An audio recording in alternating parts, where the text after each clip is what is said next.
Thank you. Right. The next item is the annual plan, and we've got the staff recommendations and audit and risk management committee advice, clauses 2.1 and 2.2. So do we need Carol at the end of the table, please?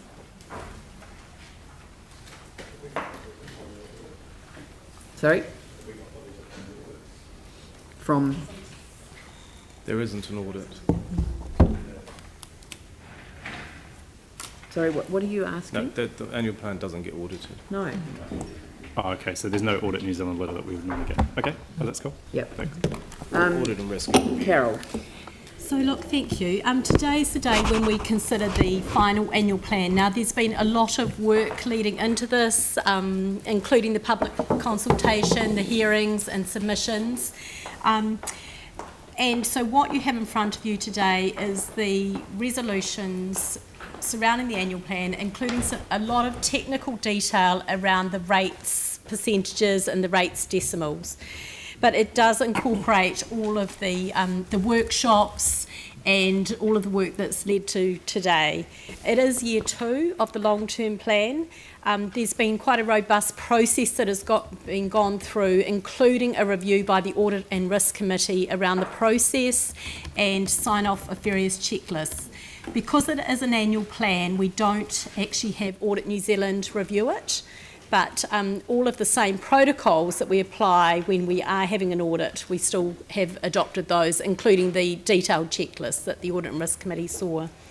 I would like to note that at some stage today we will need to have a break where we check the rates decimals. And Leanne, I wasn't sure if you wanted to talk about the rates growth or whether you would...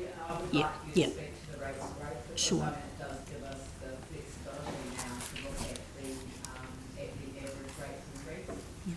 Great. So one of the big factors when we're preparing an annual plan is the growth in the city, and that growth in the city has quite a big impact on what the actual rates percent increase is. And so we've just on Monday had the latest figures in, and there's a further 966,600 of rating growth. Now that gives you the ability to reduce your rates increase by a further 0.2%, which currently you're sitting at 4.99. It would enable you to take that down to 4.79.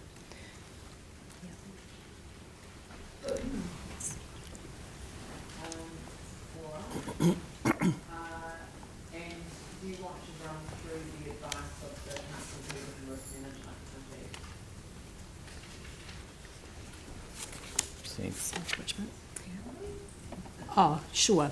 I can speak. I can just speak very briefly.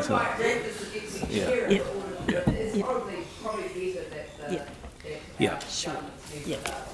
So, as noted, we don't have an audit from Audit New Zealand for an annual plan, but the Audit and Risk Committee reviews the processes undertaken through the annual plan to make sure that all the boxes are being ticked. So in a way it's kind of an internal audit mechanism, and we were satisfied that everything is being done appropriately and the assumptions are correct, and all the proper processes around consultation and calculation and noting of impacts and strategies has been completed.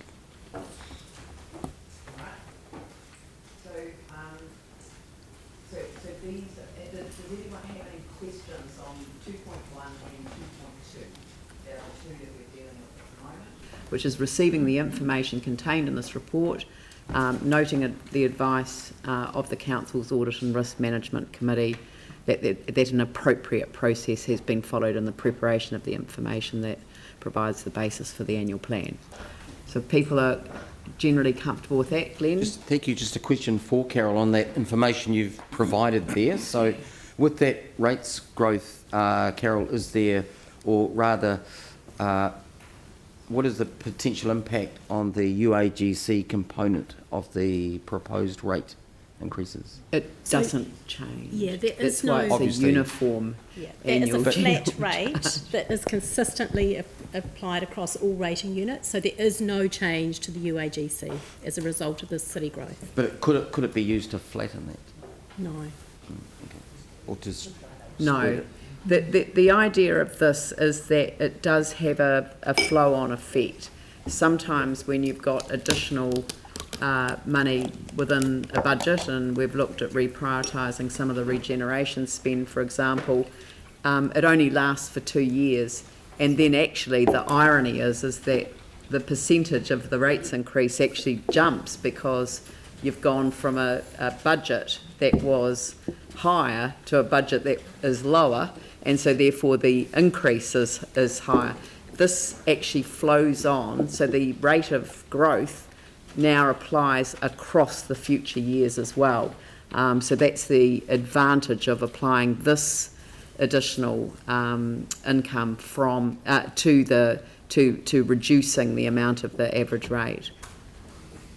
Would that be a fair assumption? Yes. Yeah. All right, so we've got those 2 recommendations. So I'm happy to move that we receive the information and we note the advice of the Council's Audit and Risk Management Committee, seconded by Andrew. Any discussion? I'll put that motion. All those in favour say aye. Those opposed say no. That's